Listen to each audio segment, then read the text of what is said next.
Hello मित्रांनो, काल मी एक व्हिडिओ अपलोड केला मिडकॅप निफ्टीची एक्सपायरी, पण सोमवारी मार्केट बंद असल्यामुळे ती एक्सपायरी ऑलरेडी शुक्रवारी झाली.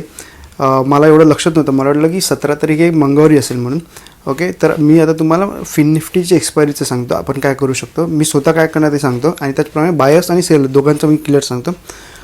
अगर तुम्ही बघत असाल फ्रायडेला मार्केट जिथे ओपन झालं त्याच्यात आसपास मार्केट क्लोज झालं, बरोबर. एक वरती गेल्यानंतर एक मार्केट हे पूर्णपणे एका झोनमध्ये मार्केट राहिलं, त्यामुळे आपल्या मार्केट एक वरती जायचा चांगला चान्स आहे. तर मी एंट्री कुठे घेणार ते सांगतो. पहिलं मी माझं सांगतो, त्याच्यानंतर एक बायरचं सांगतो आणि सेलरचं सांगतो. हे बघा, मी माझं लेवल आहे ना, जसं फ्लॅट ओपन झालं आणि हा वाला लेवल ब्रेक होतो आहे ना, तर मी माझे 2 लॉट पी सेल करेन डायरेक्ट. अगर पहिल्या 5 मिनटाची ग्रीन कॅन्डल करून ब्रेक करत आहे तर मी ब्रेक करीन, 2 एंट्री घेईन आणि मॅक्झिमम 2दा एंट्री घेईन. आणि जसं 1:2चा टार्गेट कंप्लीट झाला तर मी माझं एस एलला सर्व कॉस्ट करेन, कमीत कमी 1:4 किंवा 1:5साठी थांबीन. ठीक आहे, कारण आले तर एक मोठी मुवमेंट याचा चान्सेस आहे, त्याच्यामुळे चांगला प्रॉफिट याचा चान्सेस आहे. ओके, आणि गॅपडाऊन मोठं झालं ना, तर बघा गॅपडाऊन झाला ना तर त्याला मल्टिपल सपोर्ट्स असल्यामुळे ना तो जास्त जोरात पडू नाही शकत, अनलेस अगर त्याला काही न्यूज असेल, बॅड न्यूज असेल तर तो डायरेक्ट जाऊ शकतो. पण अगर बॅड न्यूज नसेल आणि गॅपडाऊन ओपन झाला ना तर त्याला एक मोठी रॅली नाही मिळणार, कारण त्याला मल्टिपल सपोर्ट मिळत राहणार. ह्या साईडला सपोर्ट आहे, परत इकडे सपोर्ट आहे, इकडे सपोर्ट आहे. ठीक आहे, त्याच्यामुळे डायरेक्ट मोठा ट्रेंड डाऊन साईडला नाही येऊ शकत आणि आला तर फक्त अपसाईडला एक मोठा ट्रेंड येऊ शकतो. ठीक आहे, त्याच्यामुळे मी वरच्या साईडला जाईन. अगर मोठा गॅपअप झाला 15 मिनटाची, अगर मला ग्रीन कॅन्डल मिळत असेल तर मी वरच्या साईडला परत जाईन. ओके, आणि मी आता पहिला बाहेर समजा आता हा लेवल तुम्ही ब्रेक मार्क केलात.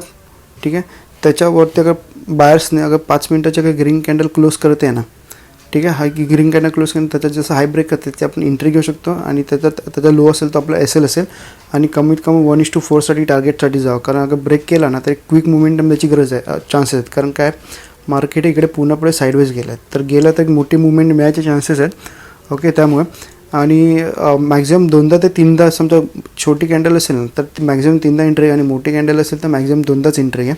ओके, समजा 2दा एंट्री घेतला आणि एस एल गेला ना समजा तर मार्केट हे साईडवेज आहे. ठीक आहे, मार्केटला मुवमेंटम करायचं तर पहिल्या किंवा दुसऱ्या एंट्रीला मार्केटने मुवमेंटम ही करायला पाहिजे ती अपसाईडला.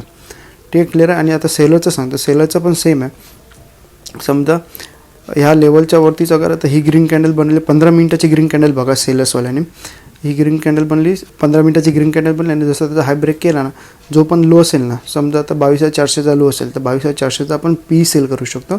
आणि त्याचा एस एल काय असेल, जोपर्यंत परत त्याचा लो टच होत नाही ना तोपर्यंत त्याचा एस एल असेल. लो टच नाही झालं तर चांगलीच गोष्ट आहे. आणि समजा साईडवेज मार्केट गेलं तरी आपण प्रॉफिटेबल होऊ शकतो आणि अप साईडला गेलं तर प्रॉफिट तर तसं पण होणारच आहे. आणि खूप वेळानंतर अगर ब्रेक करते ना तरी तुम्हाला जास्त लॉस नाही होणार.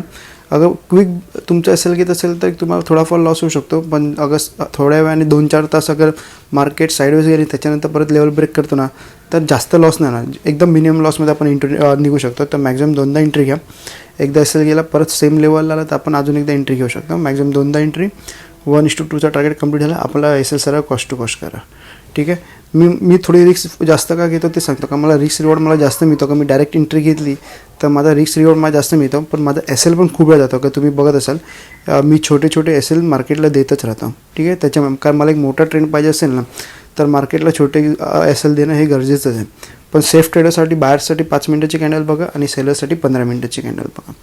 ठीक आहे, एकदम सिम्पल ठेवा, जास्त काही कॉम्प्लिकेटेड करू नका. आणि डाऊन साईडला बघायचं असेल तर मी डाऊन साईडला नाहीच आहे, पण समजा एकदम मोठा गॅपडाऊन झाला, काही न्यूज असेल आणि ह्या लेवलच्या खाली गॅपडाऊन झाला ना तर मॅक्झिमम 2दा एंट्री घ्या आणि क्वांटिटी अर्ध्या करा. जिथे मी वरती 2 पी सेल करणार तिथे फक्त 1 कॉल सेल करणार. अगर हा लेवल ब्रेक होतो आहे ना तर मी कॉल सेल 1 लॉट करीन, मॅक्झिमम 2दा एंट्री घेईन, 1:2चा टार्गेट कंप्लीट झाला, आपण आपला एस एल सर्व कॉस्ट टू कॉस्ट करू शकतो. ठीक आहे, बायर्सने 5 मिनटाची अगर रेड कॅन्डल अगर ह्या लेवलच्या खाली बनते, त्याचा लो ब्रेक केला तर आपण डाऊन साईडला जाऊ शकतो. आणि सेम 15 मिनटाची अगर ग्रीन कॅन्डलचा लो ब्रेक केला तर आपण ऑप्शन सेलर या साईडचा आपण ऑप्शन सेल करून ठेवू शकतो. ठीक आहे, एकदम सिम्पल. जास्त मध्ये मार्केट असेल ना, हे बघा मार्केट थोडा गॅपडाऊन ओपन झाला, मध्ये मार्केट ओपन झाला राहिलं ना तर मार्केटमध्ये ट्रेडच घेऊ नका, कारण ते मार्केट पूर्णपणे साईडवेज असेल.